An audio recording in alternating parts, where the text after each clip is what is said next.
Hello दोस्तों, इस video में आप सभी का स्वागत है। इस वीडियो में हम अध्याय 1 की धारा 3 जो कि साधारण स्पष्टीकरण जनरल एक्सप्लेनेशन के बारे में बात करती है का विस्तार पूर्वक अध्ययन से पहले एक छोटी सी रिक्वेस्ट कि अगर आप चैनल पर नए हैं तो प्लीज चैनल को सब्सक्राइब कीजिए, वीडियो को लाइक कीजिए और ज्यादा से ज्यादा अपने दोस्तों को शेयर कीजिए। चलिए वीडियो को स्टार्ट करते हैं। अध्याय 1 सेक्शन 3 साधारण स्पष्टीकरण जनरल एक्सप्लेनेशन के बारे में बात करता है, जिससे हम आईपीसी के अध्याय 2 के अंतर्गत पढ़ते थे। आईपीसी की जो धारा 6, 7, 27, 32, 34, 35, 36, 37, 38 है। पहले इन धाराओं को अलग अलग सेक्शन में हम पढ़ते थे। अब इन सभी धाराओं को मर्ज करके बीएनएस भारतीय न्याय संहिता में एक सेक्शन जो सेक्शन 3 साधारण स्पष्टीकरण के नाम से है में शामिल कर दिया गया है। बीएनएस में इन्हें सेक्शन 3 सब क्लॉज 1 to 9 में बताया गया है, जिसे हम आगे विस्तार पूर्वक पढ़ते हैं। सेक्शन 3 सब क्लॉज 1 जिसे हम आईपीसी सेक्शन नंबर 6 के शीर्षक संहिता में की परिभाषाओं का वादों के अध्याधीन समझा जाना के अंतर्गत पढ़ते थे, में बताया गया है कि इस संहिता में जहां पर भी अपराध की कोई परिभाषा दी गई है, कोई दंड का उपबंध किया गया है या कोई उदाहरण या दृष्टांत दिया गया है, वो सभी साधारण अपवाद शीर्षक के अध्याधीन समझे जाएंगे, चाहे उन परिभाषाओं, दंड या फिर उदाहरण में ऐसे अपवाद को दोहराया ना भी गया हो। सेक्शन 3 सब क्लॉज 1 में एक दृष्टांत दिया गया है जो यह बताता है कि इस संहिता के किसी भी भाग में, मतलब बीएनएस के किसी भी भाग में जिनमें अपराधों की परिभाषा दी गई है, लेकिन वहाँ यह नहीं बताया गया है कि 7 वर्ष से कम उम्र का बच्चा ऐसे अपराध नहीं कर सकता है, तब उन परिभाषाओं को सामान्य अपवाद के अधीन समझा जाना चाहिए, जो यह प्रावधान करता है कि 7 साल से कम उम्र के बच्चे द्वारा किया गया कोई भी कार्य अपराध नहीं होगा। सेक्शन 3 सब क्लॉज 1 का जो सेकंड दृष्टांत है वो बताता है कि एक पुलिस अधिकारी बिना वारंट के जेड को पकड़ लेता है जिसने हत्या की है। यहाँ ए गलत कारावास के अपराध का दोषी नहीं होगा, क्योंकि वह जेड को पकड़ने के लिए कानून द्वारा बाध्य था और इसलिए यह मामला सामान्य अपवाद के अंतर्गत आता है, जो यह प्रावधान करता है कि कोई भी कार्य जो उस व्यक्ति द्वारा किया जाता है जो उसे करने के लिए कानून द्वारा बाध्य है, अपराध नहीं माना जाएगा। 3 सब क्लॉज 2 जिसे हम आईपीसी के सेक्शन नंबर 7 एक बार स्पष्टीकृत पद का भाव शीर्षक के अंतर्गत पढ़ते थे, में बताया गया है हर पद यानी जिसका स्पष्टीकरण संहिता के किसी भाग में किया गया है, इस संहिता के हर भाग में उस स्पष्टीकरण के अनुरूप ही प्रयोग किया गया है।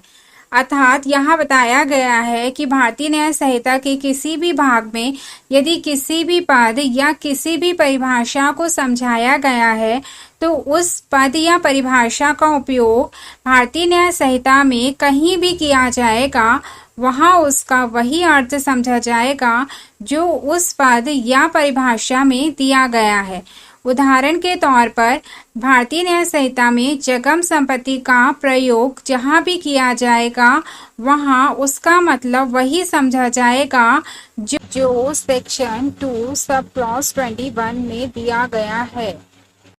सेक्शन 3 सब क्लॉज 3 जो आईपीसी के सेक्शन 27 पत्नी, लिपिक या सेवक के कब्जे में संपत्ति शीर्षक के अंतर्गत हम पढ़ते थे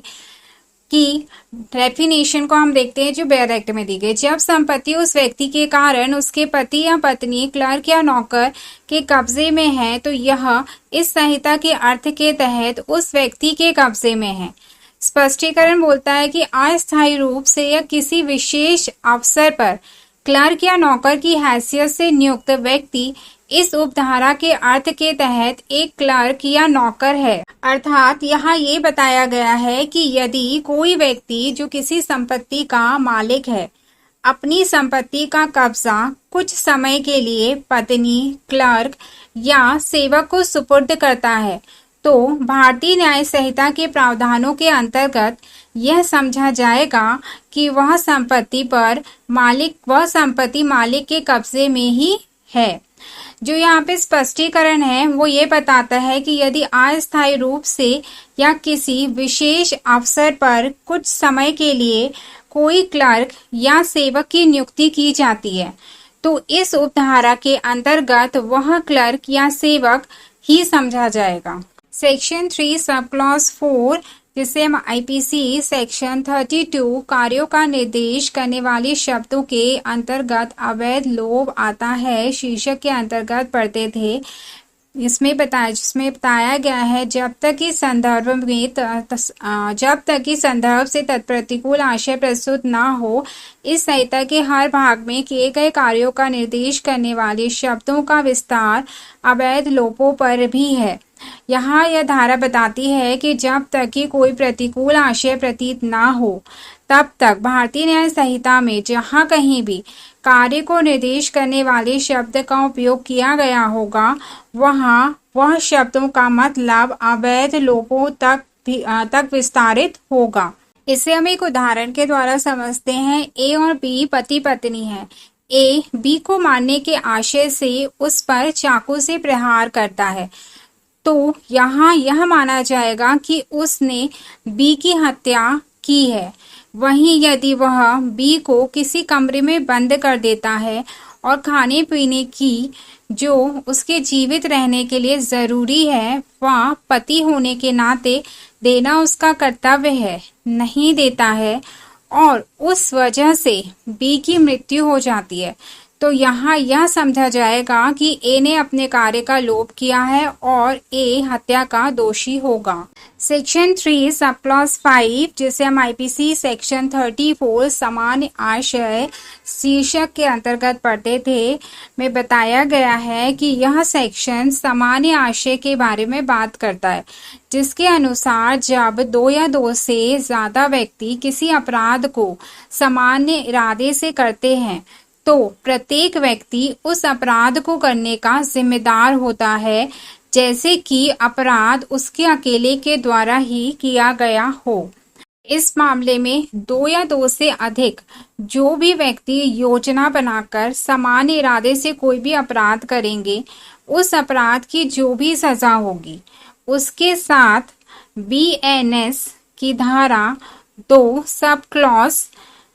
5 का इस्तेमाल होगा यह बताने के लिए कि इस अपराध को करने का इरादा सबका एक ही था जिस वजह से सभी को अपराध की सजा के प्रावधान के अनुसार बराबर सजा मिलेगी। सेक्शन 3 सब क्लॉज 6 जिसे हम आईपीसी सेक्शन 35 ऐसा कार्य जो आपराधिक ज्ञान या आशय से किया गया हो के कारण आपराधिक होगा शीर्षक के अंतर्गत पढ़ते थे। इस परिभाषा में बताया गया जब कभी कोई कार्य जो आपराधिक ज्ञान या आशय से किया जाने के कारण ही आपराधिक है कई व्यक्तियों द्वारा किया जाता है तब ऐसे व्यक्ति में से हर व्यक्ति जो ऐसे ज्ञान या आशय से उस कार्य में सम्मिलित होता है मतलब जानते हुए कि वह कार्य आपराधिक प्रवृत्ति का फिर भी उसमें शामिल होता है उस कार्य के लिए उसी प्रकार दायित्व के अधीन है मानो वह कार्य उस ज्ञान या आशय से अकेले उसी व्यक्ति के द्वारा किया गया हो। सेक्शन 3 सब क्लॉज 7 जिसे हम आईपीसी सेक्शन 36 अंशतः कार्य और अंशतः लोभ द्वारा कारित परिणाम शीर्षक के अंतर्गत पढ़ते थे कि हमें बताया गया है कि जहाँ कहीं किसी कार्य द्वारा या किसी लोभ द्वारा किसी परिणाम का कारित किया जाना या उस परिणाम को कारित करने का प्रयत्न करना अपराध है वहाँ उस परिणाम का अंशतः कार्य द्वारा और अंशतः लोभ द्वारा कारित किया जाना माना जाएगा और यह माना जाएगा कि वह कार्य अपराध है। इसे हम उदाहरण के द्वारा समझते हैं। ए जानबूझकर जेड की मृत्यु का कारण बनता है। आंशिक रूप से जेड को भोजन देने में अवैध रूप से चूक करके मतलब वह उसे भोजन नहीं देता है और आंशिक रूप से जेड की पिटाई करके तो यहाँ यह माना जाएगा कि ए ने हत्या की है। सेक्शन 3 सब क्लॉज 8 जिसे हम आईपीसी सेक्शन 37 किसी अपराध को गठित करने वाले कई कार्यों में से किसी एक को करके सहयोग करना शीर्षक के अंतर्गत पढ़ते थे के अनुसार जब कि कोई अपराध कई कार्यों द्वारा किया जाता है तब जो भी कोई या तो अकेले या किसी अन्य व्यक्ति के साथ सम्मिलित होकर उन कार्यों में से कोई एक कार्य करके उस अपराध के किए जाने में साशय जानते हुए सहयोग करता है तो वह उस अपराध को करता है समझा जाएगा। पे जो उदाहरण दिए गए हैं उसमें से हम पहला उदाहरण देखते हैं। ए और बी जेड को अलग अलग और अलग अलग समय पर जहर की छोटी खुराक देकर उसकी हत्या करने के लिए सहमत होते हैं। समझौते के अनुसार ए और बी ने जेड की हत्या करने के इरादे से जहर दिया। जेड को इस प्रकार दी गई जहर की कई खुराकों के प्रभाव से उसकी मृत्यु हो जाती है। यहाँ ए और बी जानबूझकर हत्या में सहयोग करते हैं और चूंकि इनमें से प्रत्येक एक ऐसा कार्य करता है जिसके कारण मौत होती है तो वे दोनों अपराध के दोषी हैं, हालांकि उनके कार्य अलग अलग हैं। बाकी के उदाहरण आप लोग देख लीजिएगा, वही है जो आईपीसी में दिए गए हैं। सेक्शन 3 सब क्लॉज 9 जिसे हम आईपीसी सेक्शन 38 आपराधिक कार्य में संपृक्त व्यक्ति विभिन्न अपराधों के दोषी हो सकेंगे शीर्षक के अंतर्गत पढ़ते थे के अनुसार जहां कि कई व्यक्ति किसी आपराधिक कार्य को करने में लगे हुए हैं या शामिल हैं वहां वे उस कार्य के आधार पर विभिन्न अलग अलग अपराधों के दोषी हो सकेंगे। उदाहरण, एक गंभीर प्रकोपन की ऐसी परिस्थिति के अधीन जेड पर आक्रमण करता है कि जेड का उसके द्वारा वध किया जाना केवल ऐसा आपराधिक मानव वध है जो हत्या की कोटि में नहीं आता है।